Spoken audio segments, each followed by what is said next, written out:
தாவணி கனவுகளில் போஸ்ட்மானாக நீங்கள் போட்ட ட்ரெஸ் வந்து விதி படத்தில் பாக்கியராஜ் சார் போட்ட ஒரு ட்ரெஸ் தேடி பிடிச்சி அந்த ட்ரெஸ்ஸை ஆல்டர் பண்ணி போட்டிங்க. அந்த ட்ரெஸ்ஸில் இன்னும் வச்சுருக்கீங்களா? என்னென்ன நினைவுகள் நீங்கள் அப்படியே வச்சுருக்கீங்க, மைண்டில் வச்சுருக்கீங்க, பொருளா இல்லை விஷயமா என்னென்ன வச்சுருக்கீங்க? அப்படியே நினைவுகளை நான் உடைகளாக வைக்கல, உடையாமல் உள்ளே வச்சுருக்கேன்.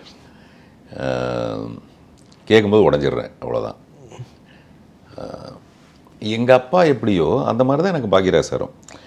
அது வந்து நீங்கள் எப்படி பார்க்குறீங்கன்றதை பொறுத்து தாங்க. இப்போ நான் அவர் அப்படி தான் பார்த்தேன், என்னுடைய குருநாதர்.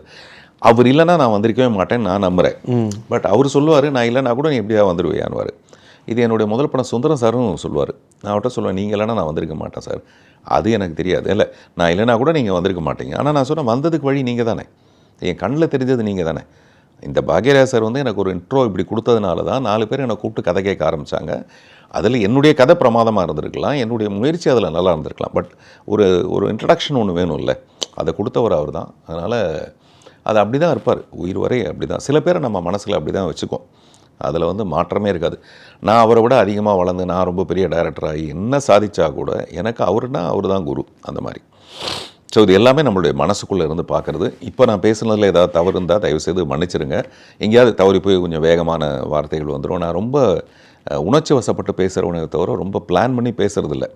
நம்ம மேடைகளுக்கு போய் பேச போகும்போது ரொம்ப அழகுபடுத்தி பேசலாம் அப்படின்னு தோணுமே தவிர, இந்த பர்டிகுலர் விஷயத்தில் நான் அப்படி இல்லை. இந்த 2 நாளாக நடந்த விஷயத்தில் கூட என்னை அறியாமல் யாரோ ஒரு அசிஸ்டன்ட் டைரக்டர் அவர் கோவப்படுற அளவுக்கு நான் பண்ணியிருந்தேன். அந்த மாதிரி நிறைய பேர் யாராவது மனசை வருத்தப்படுத்தியிருந்தால் என்னுடைய வருத்தத்தை நான் தெரிவிச்சுக்கிறேன்.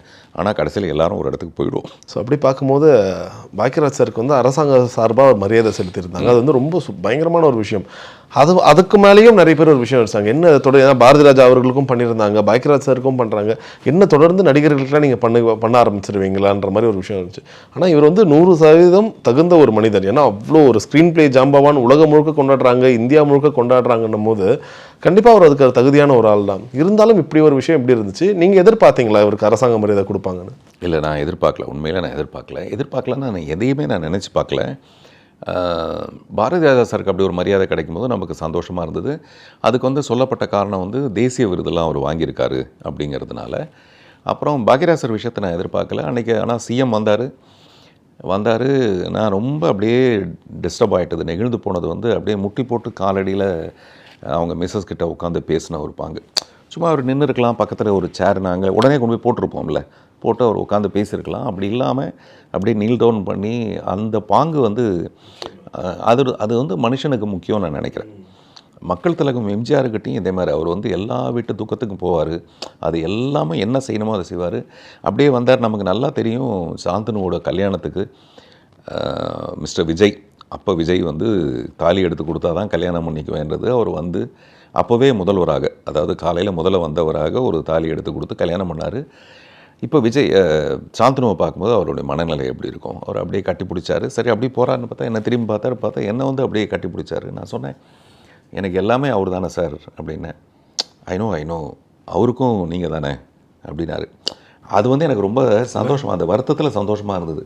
ஸோ எல்லாருக்கும் தெரியுது. ஆமாம், நான் உணர்ந்தது தான் இவங்களுக்கு எல்லாருமே.